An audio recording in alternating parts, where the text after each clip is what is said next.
Previously on Beyond the Lens. I hinted that there would be another update episode to follow. However, due to some unforeseen circumstances, that episode is going to be delayed. But in the meantime, we'll be doing some Halloween-themed episodes.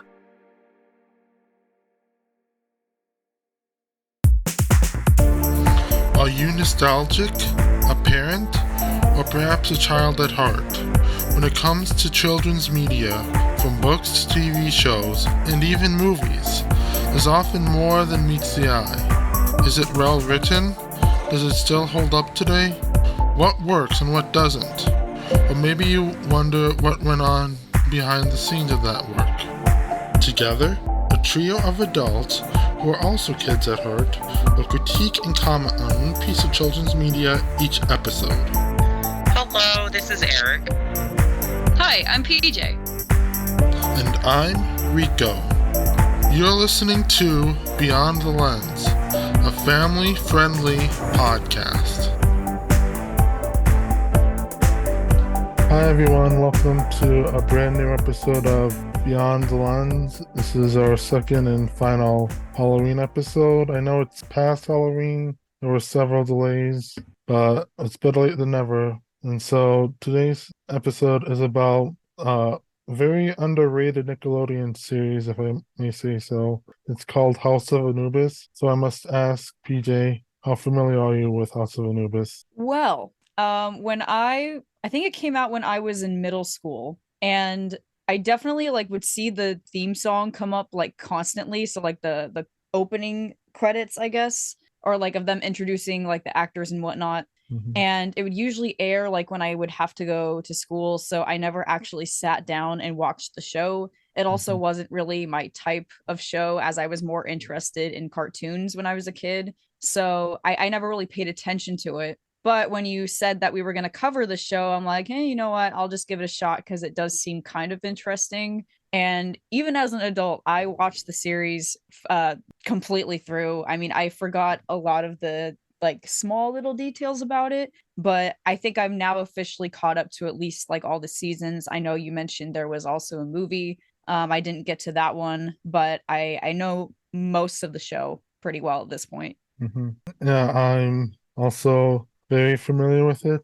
I actually have a side blog on Tumblr dedicated to the show.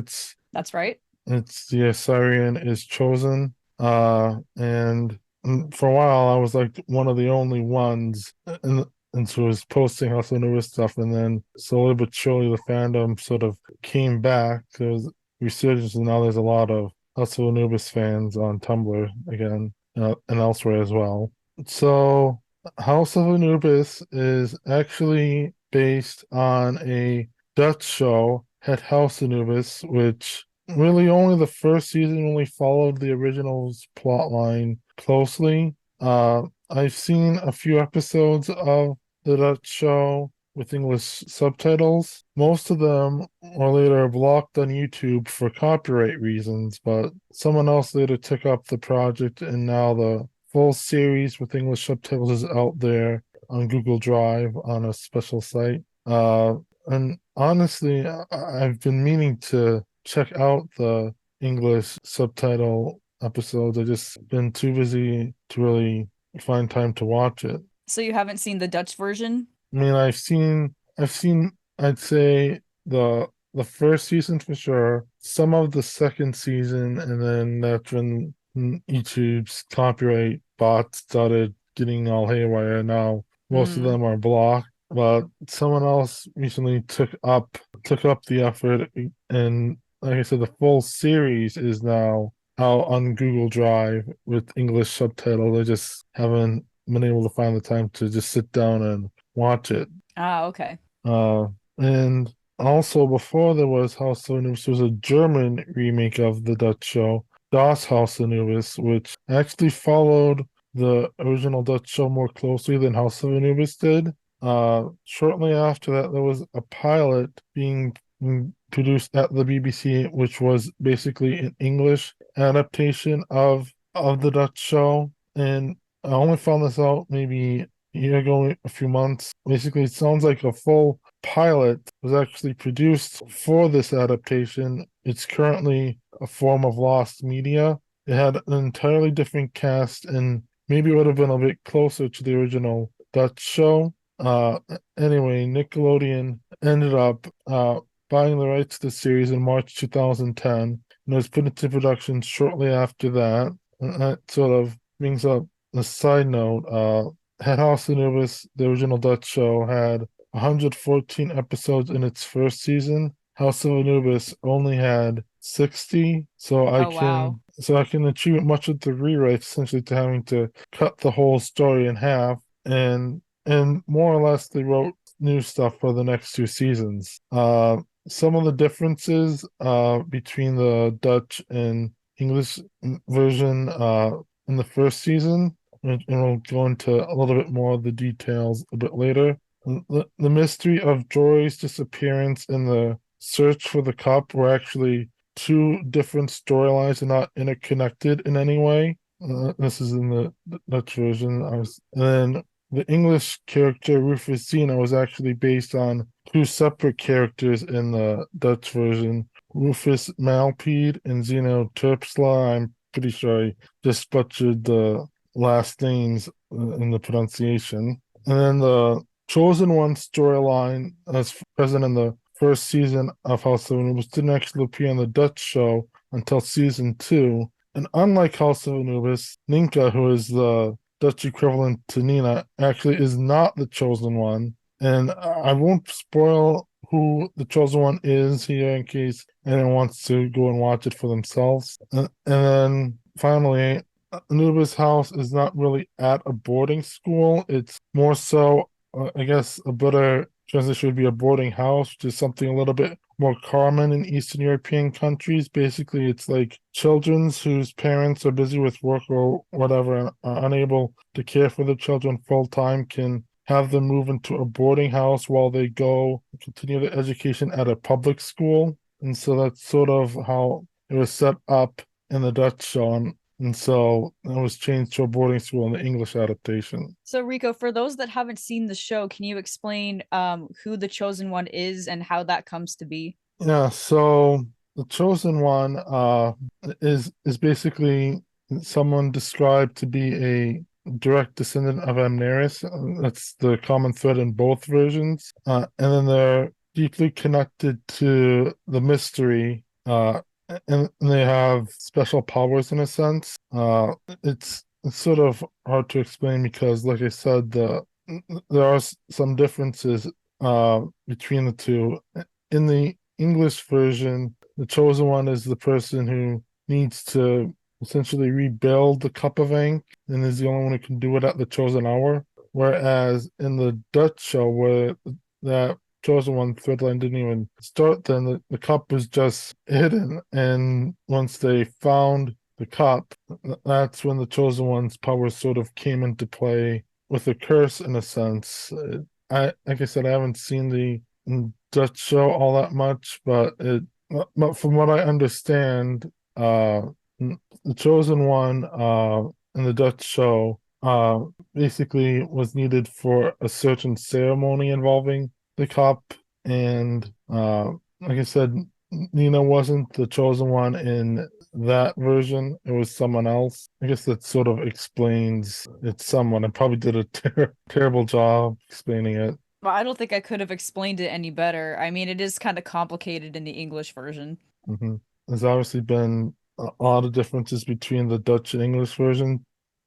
I hear from people that they preferred the Dutch version because it made more sense and it ran for a longer period of time. So they had more time to explain things. And supposedly it wasn't as cringy as the American version. I don't know what they mean by that, but that's just what I've heard online. So, based on that assumption, I mean, I'm not really going to say if I prefer the American version over those versions. It's hard to do that when I haven't seen the original version especially. I mean, typically remakes are not favored, but you got to give the remake a chance. So I'm for the sake of that, I'm not going to say what my opinion is, or I don't really even have one to be honest, but Yeah, I did enjoy the American version. I think the only thing that I do agree with right now is the fact that it does feel like it was a bit rushed in some areas. And then in other points, it was just kind of like slow progressing. It was kind of like a weird mix of both. And Hmm. I wasn't really sure how to kind of watch it full on, or how do I explain this?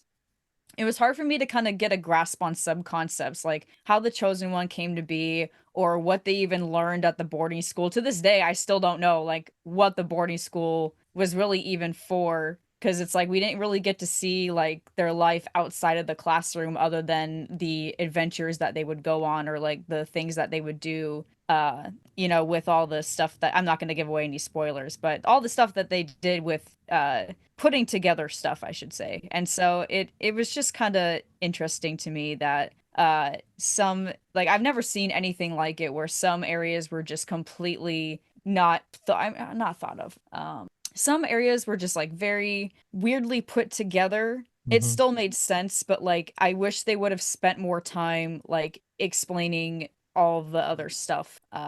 Explaining like, why Nina chose to go to that school or why certain things came to be. I don't know if I'm making any sense here, but like yeah, it just felt really weirdly timed to me. Yeah, well, I can tell you this much. Basically, in the original Dutch version, Nina and her gran, essentially, they both actually lived in the same country, and this where the school was, and basically, Nina's gran was moving into like an elderly folks home, and it was when Nina went to visit her gran that she came across the painting of the house that Nina was staying in, and that's when she runs into Sarah for the first time. And so I'm not sure if that was something you thought was a little confusing with Sarah just somehow just showing up one day randomly outside the house and then suddenly being scared to go inside or whatever. Yeah, like that didn't really make any sense to me. It just kind of seemed very random. Like of all people you could have bumped into, it just happened to be Sarah, you know? Hmm. But yeah, I mean, other than that, I mean, there was a couple other moments like that where it's just like, what just happened? That was just very weirdly put together. Yeah, it was just a little confusing at some points, or just I questioned the logic of it. Like, what are the odds of that actually happening? Hmm. Yeah. Or like, oh And yeah, I remember once, sorry to interrupt. The other moment I thought of was like how they constantly would like try to break into gosh, I already forgot his name because I watched it so long ago. Like the headmaster of their house, what was his name again? Victor. Victor. Yeah, they would constantly like try to like go into his office or like steal something from him, and he would come Mhm. into the room, be like, "What's going on in here?" And I'm like, "They're gonna get caught. They're gonna get caught. They have to." And then every time they don't. And it's like if this were like real life, they would have been caught. Yeah. Uh, Anyway. Yeah, so I guess for me personally, the uh, from what I've seen of the Dutch show, I would have to agree with the sentiment that the Dutch show is superior to the English adaptation. It's sort of like those memes, but they even made one that I posted, where it's like can we buy some of whatever, and then the mom says we got this at home, and then whatever's at home is always a less superior version or whatever. So Yes, exactly. mhm. Anyway, so House of Anubis first premiered on January 1st, 2011, and it was sort of strange, sort of how the show is formatted. It was stylized close to telenovela format in the sense that it was serialized. Each season essentially told its own story. But at the same time, at least for the first two seasons, they formatted sort of like the animated shows where each episode ran only like 11 to 12 minutes, and they put two together into a half-hour episode. And the other thing I will mention before we get into the summary of each season is that during seasons 1 and 3, a spin-off that aired only in the UK called Anubis Unlocked was shown, and it showed sort of a behind the scenes look at how the show was made. I believe some of the episodes are up on YouTube, but I didn't check prior to recording this episode, so just take that with a grain of salt. I didn't even know that existed, so that's really interesting. Yeah.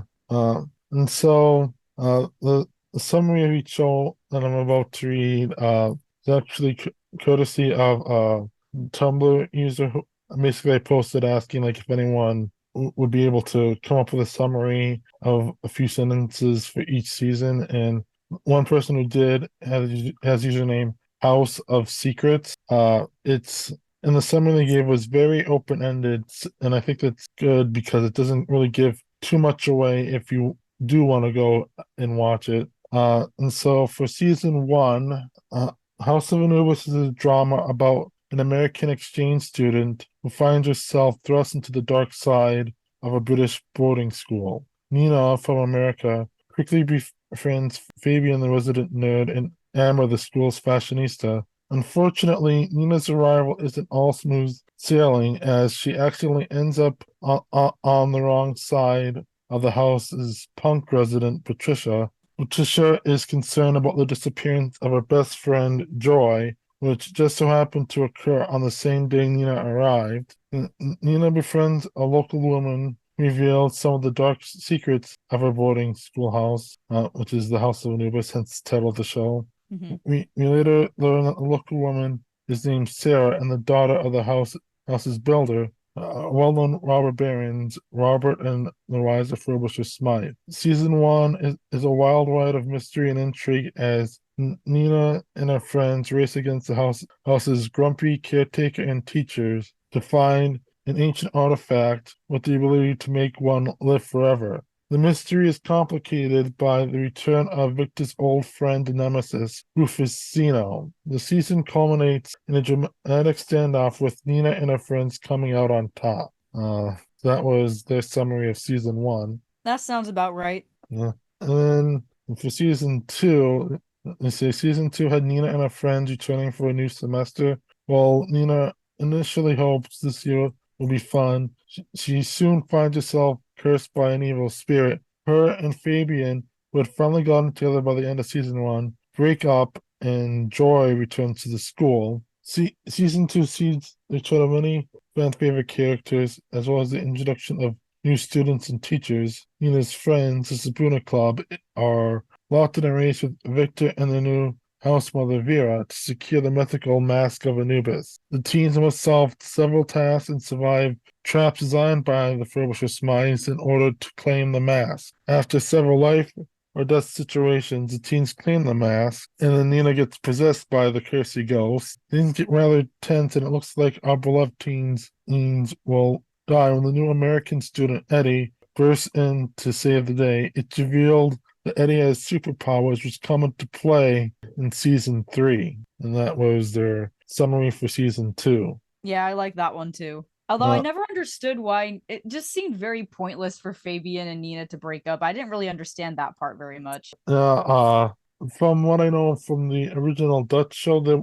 was a moment where Nina and Fabian broke up and then they got back together again in the second season, but it was a lot more short-lived in the Dutch show. And so there actually were a couple in throughout the Dutch series, which sort of brings me up to the next point of what happened behind the scenes in between seasons two and three. Basically, what happened was Natalia Ramos, who is the actress who played Nina, left to focus on her schooling, and many fans lost interest in the show because of her absence. Right. Uh, I mean, low key, I kind of did too.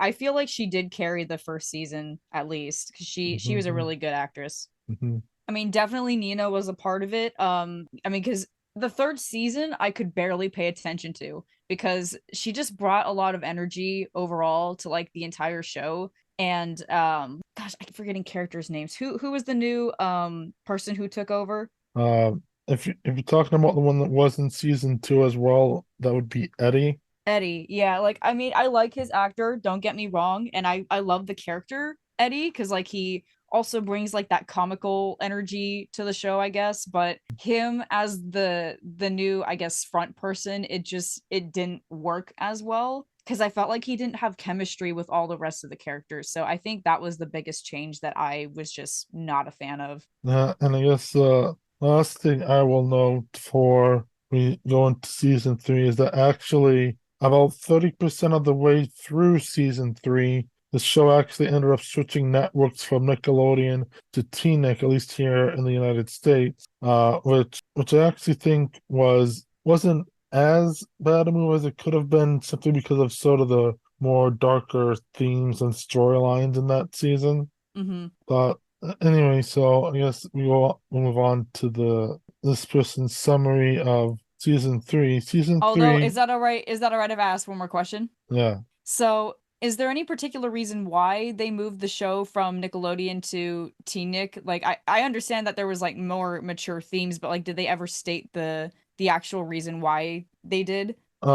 Officially, I don't think so. The closest thing I can think of is there's a lot of people who were asking for it to air more episodes, because for the first 2 seasons they had the half-hour episodes, each one airing Monday through Friday, more or less. Whereas season 3, they took each episode, which was a half hour long instead of the 11 to 12 minutes, and then they combined it into two, and so it was an hour long, but then they only aired it once a week on Thursday. And so I think that might have had something to do with why it might not have been doing as well. Mm-hmm.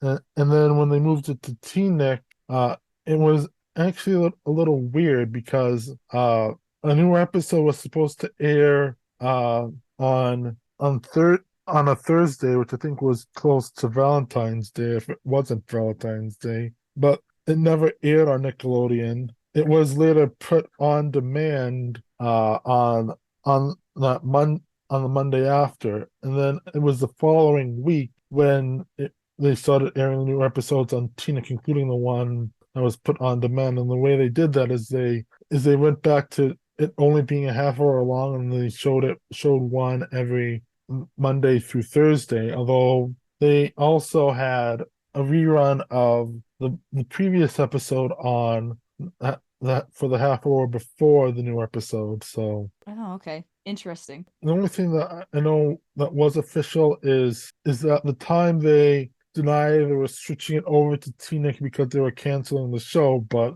there wasn't anything after season 3 in the TV movie, which we'll Mm-hmm. get to. And the TV movie are the same year as season 3, so I don't know why they denied it. I mean, to me, it seemed like the story was pretty much done by the TV movie at that point. Yeah, so there was supposed to be a season 4, but then they were just like, nah. The only thing that would make sense if they were to do a season 4 would be that they would have essentially be all new characters, including some of the 3 that were introduced in the TV movie. But I guess that sort of brings up another point. After the original Dutch series ended, there actually was a spin-off of the Dutch series, which I'm not even going to try to pronounce it in Dutch, but basically it translates in English to the House of Anubis and the Five of the Magical Sword, which sort of went away from the more Egyptian themed and went into more like a King Arthur and the Sword and the Stone sort of theme. Like medieval stuff. Yeah. I haven't watched the spin-off like at all.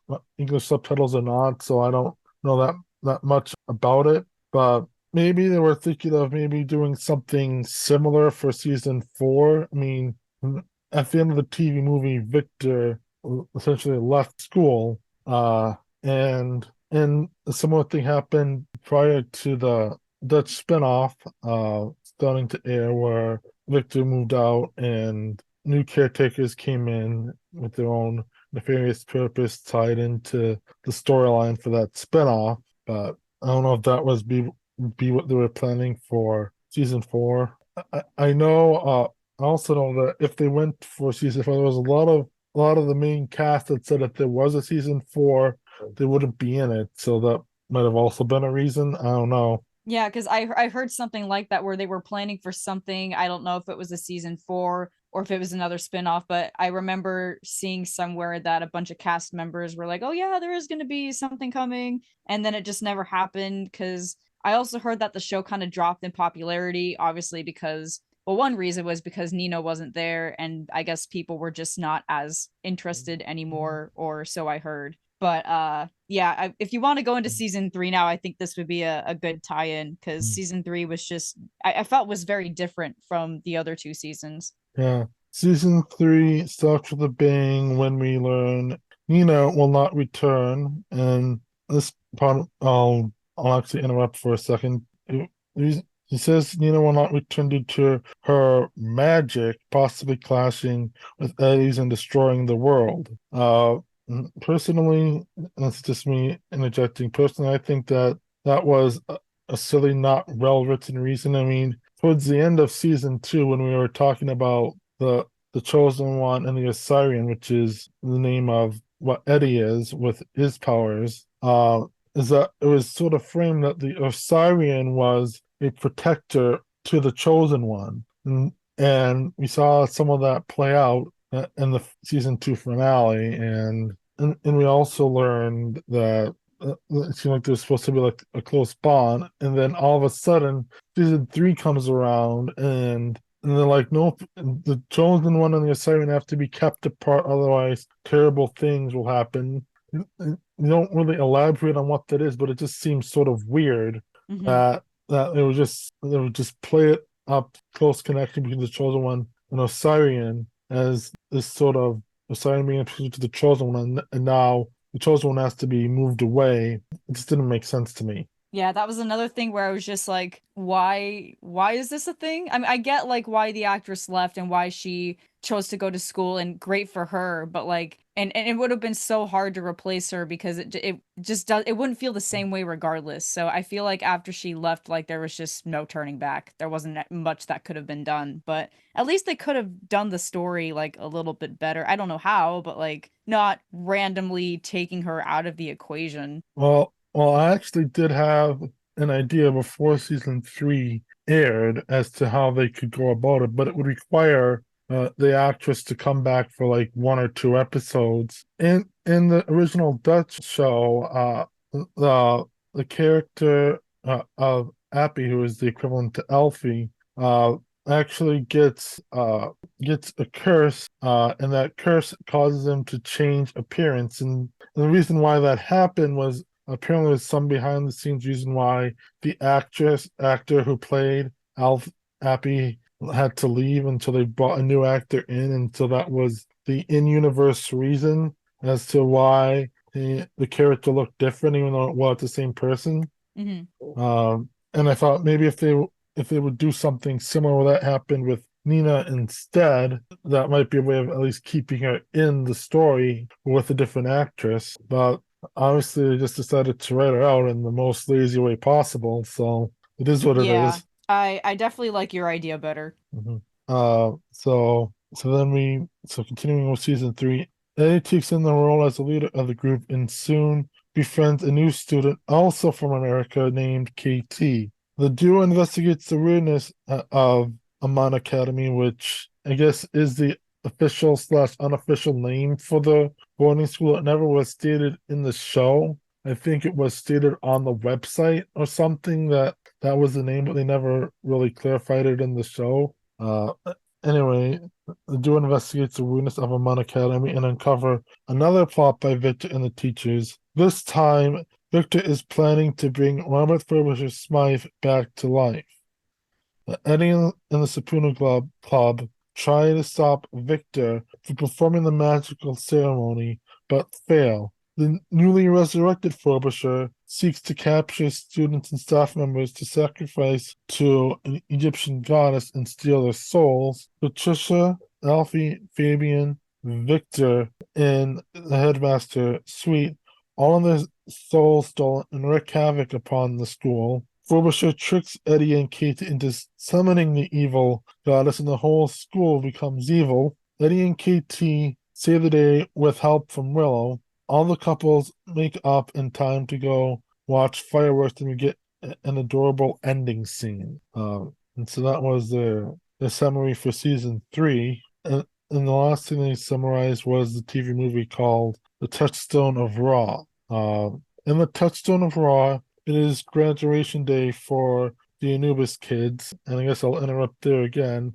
But something I found out like shortly after the episode aired is that apparently in the UK, which is where the show takes place, there isn't really graduation for people that would be equivalent to high school here in the States. It's more so a college thing there. Oh, Uh, weird. So like, do they just like so like not the even? Yeah, go ahead and explain it. so I think what it is like they take a test which sort of helps them determine sort of their schooling like after high school, and then it might be a little get together dance or something, but after that then it's just over, and then they just go on to either the workforce or university or whatever. Hmm.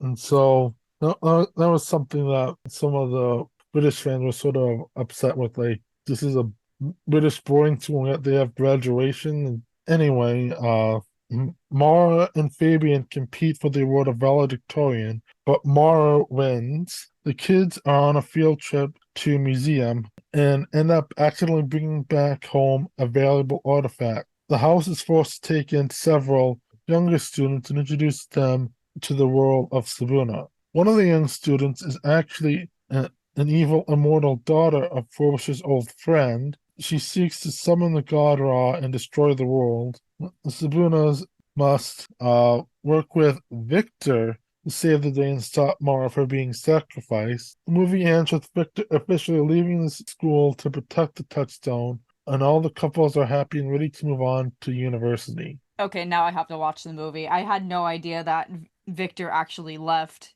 But I mean, I kind of don't blame him anyway, because he probably also left because he was done with everything. He's like, bye, I'm out of here. So I guess, like I said, it's very open-ended.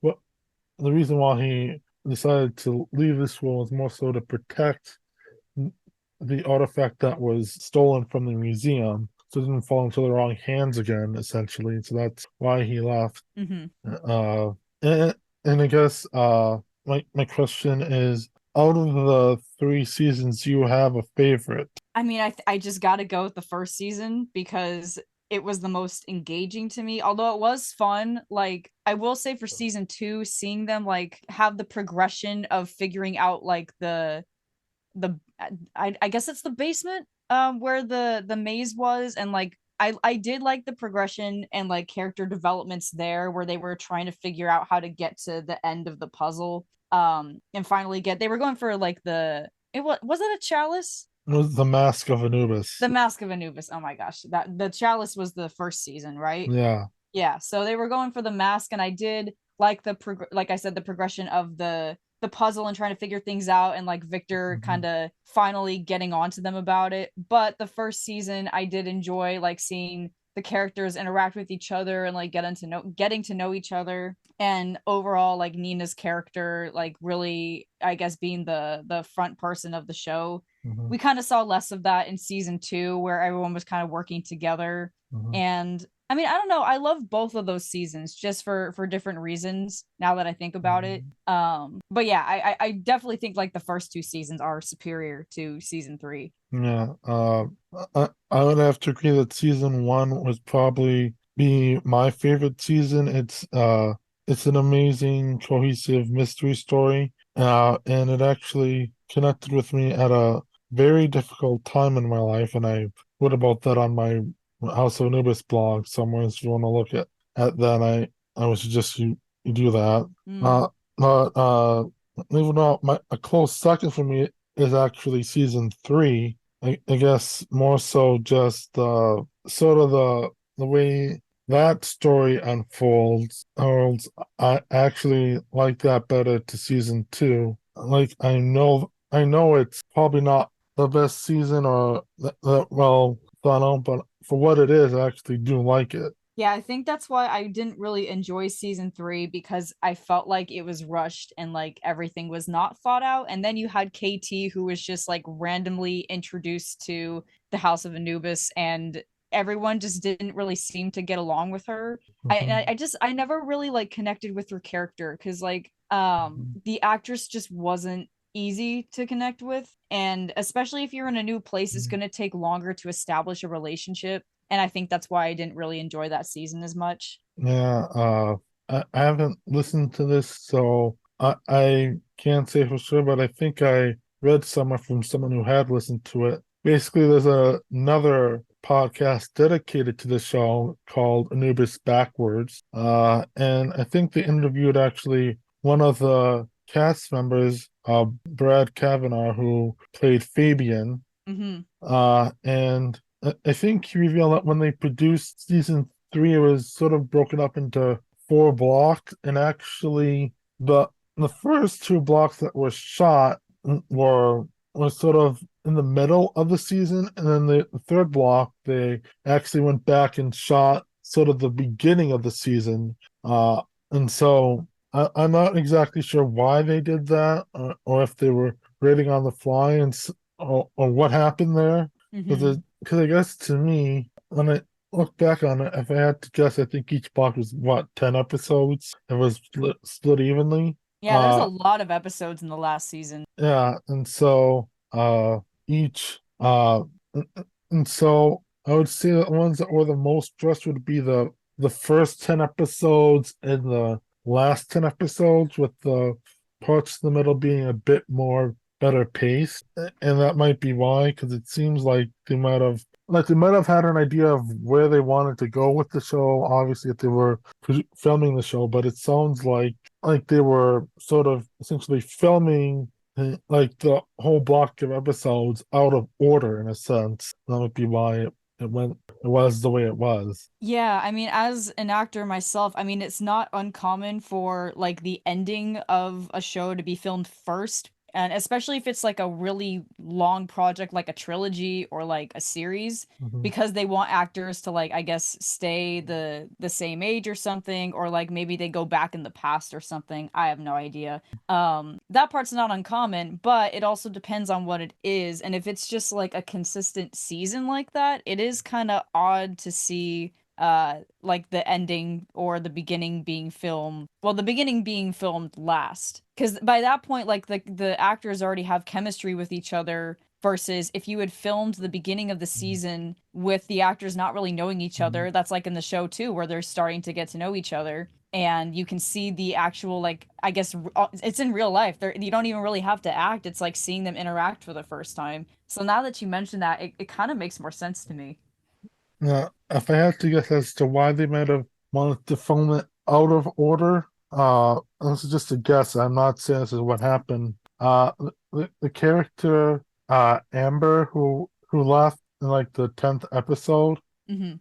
if the order that I have is correct, that would have been those first 10 episodes would have been filmed in the middle. Maybe that was the only time the actress was available, because I think she was working on another project or something at the time. Maybe that was the only time that she was available. And so they had to figure out, like filming in the middle of the season first, and then go back to the beginning and then film the end. Like, I don't know. That's just my guess as to why I that think was. that's a good guess actually, because Mhm. a lot of it wouldn't be the first time that an actor couldn't fit two different things into their schedule. And I mean, good for them, because you know they're booking more work, but Mhm. bad for other TV shows, because then the producers and everyone else has to write around it, which is difficult.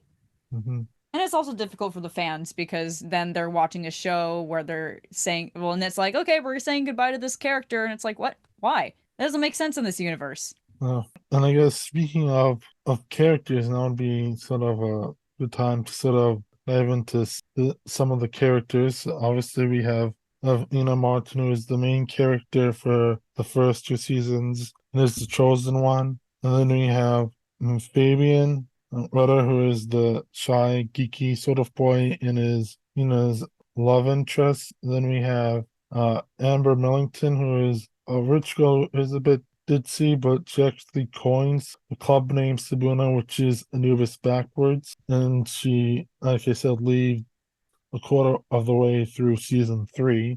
Then we have Patricia Williamson, who is a goth girl, a bit mean. I've seen sort of some comparisons to Jade West from Victorious, like in a character. Uh, and she's concerned about Joy's disappearance and joins Sabuna early on in season 1. Then we have Alfie Lewis, who is the class clown who's obsessed with aliens, zombies, and other horror characters. And he joined Sabuna towards the end of season one. Then we have Jerome Clark, who is the misunderstood jerk with a heart of gold. He's best friends with Alfie. He also cooks up many money making and scamming schemes at the school. Then we have Joy Mercer, who is the girl who disappears and is absent for most of season one. And she comes back in season two and sort of struggles to regain her footing and fit in. And she struggles with her mental health due to her whole ordeal in the first season. And then we have Mick Campbell, who is more of an athlete who leaves early on in season two to go to Australia. He does come back though for the season two finale, and he actually is the only main character who is not connected or aware of the mystery or Sabuna in any way.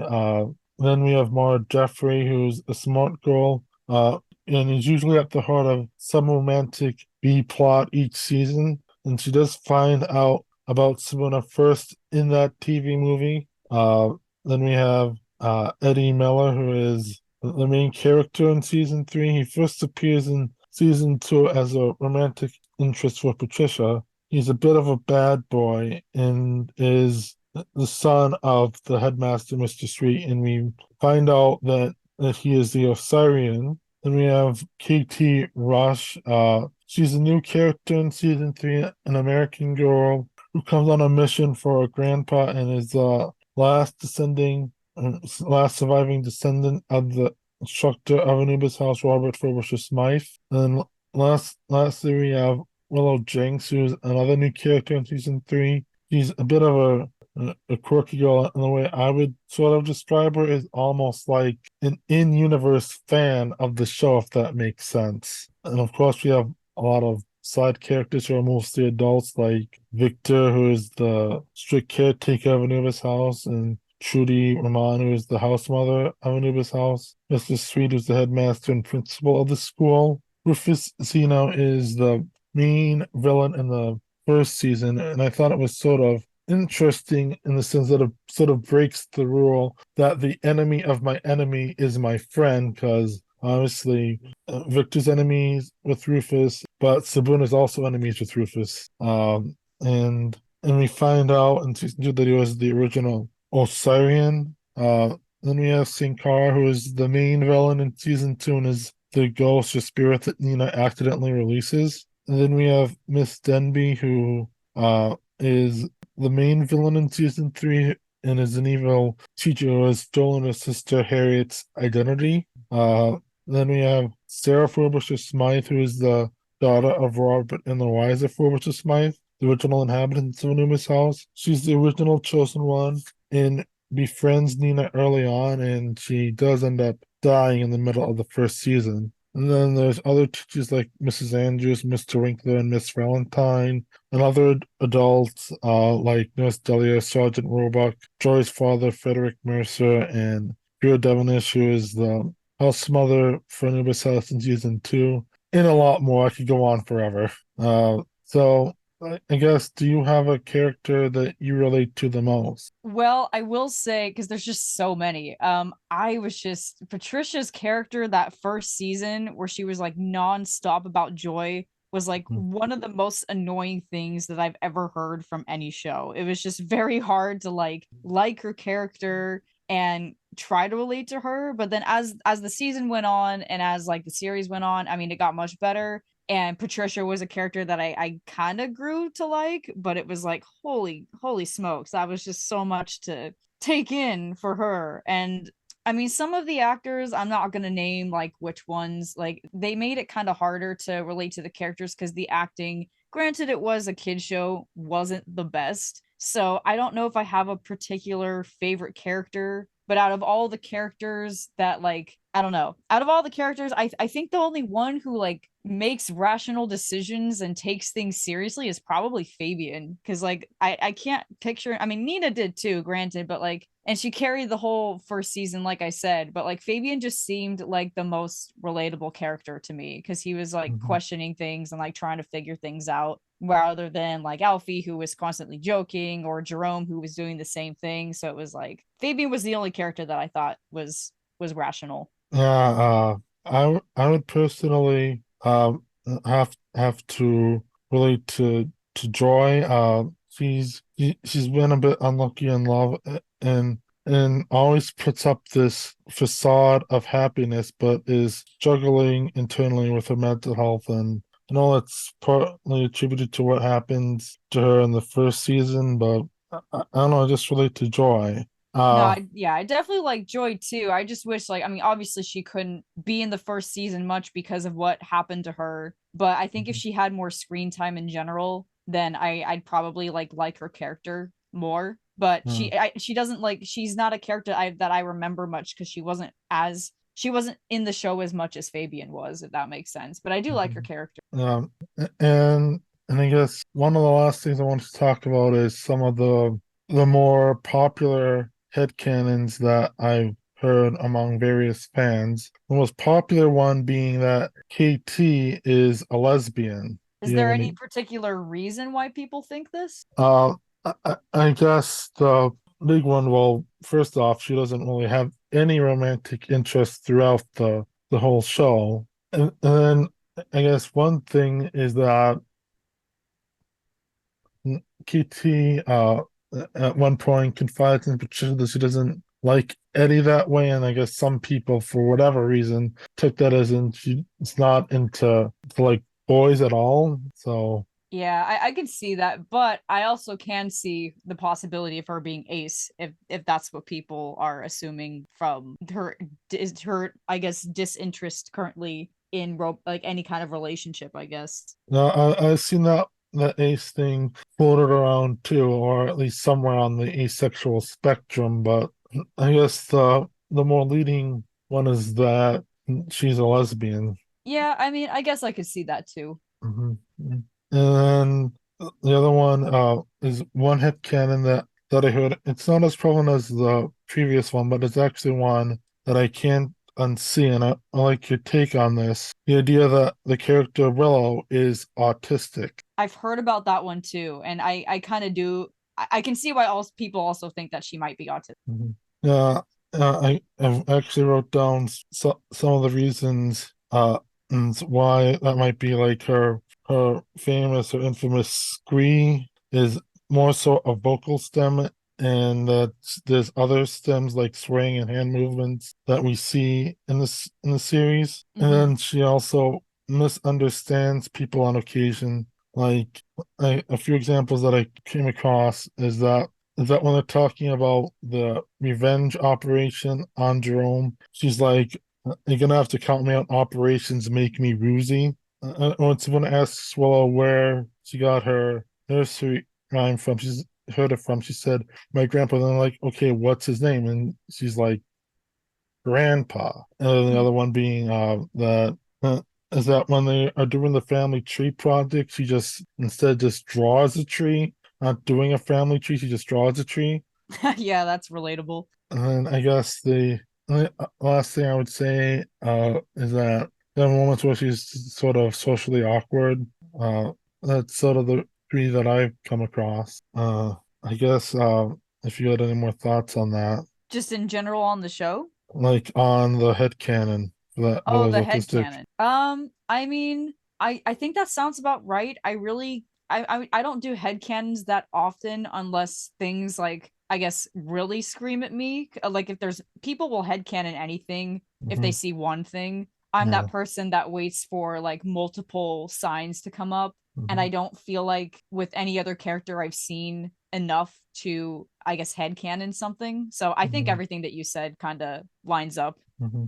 And so that's pretty much all I have. So do you have any last thoughts on House of Anubis? Yeah, I mean, it was just a really great show, even as an adult. I wish they made an adult version of something like this because it would definitely be entertaining to many more Mhm. people. I mean, I'm definitely gonna try and see if I can access the Dutch version because if everyone says it's really good, obviously I'm gonna give it a try as well. I just really like how I guess they formatted it for the younger audience. It was kind of hard because it's like I said, I was in middle school when the show came out, and had I stuck around to watch the show, I definitely would have watched it. it may not be suitable for younger kids, and it's not entirely like engaging for teenagers or older audiences, but I do like the fact that it does exist and there is a fandom out there that really appreciates the show and all the characters. And yeah, I mean overall I really enjoyed it. Yeah, I was in high school when the show first came out, and so I mean I can sort of see why they might say it might not appeal to certain older audiences. I definitely agree it's not for younger kids at all, but overall it's a great supernatural mystery sort of show, and it is a bit darker than the usual Nickelodeon shows, but for me personally, it's up there with like the iCarlys and Drake and Joshes of the network in terms of nostalgia. And if anything we said piqued your interest today, I would highly recommend checking it out. It's a very underrated show. There, I will say that it is definitely underrated. Okay, so thank you for listening to another episode of Beyond the Lens. Join us next time where we'll be continuing, in a sense, to look at high schoolers keeping secrets and leading double lives. We'll be discussing PJ's pick of Hannah Montana. Woohoo! But until then, this has been another journey beyond the lens. Bye. Bye. Thank you for listening to Beyond the Lens. The intro music is Work. That's W-E-R-Q by Kevin MacLeod. It is available under a Creative Commons Attribution License and can be downloaded for free at incompetech.com. Beyond the Lens is a Recore Entertainment production.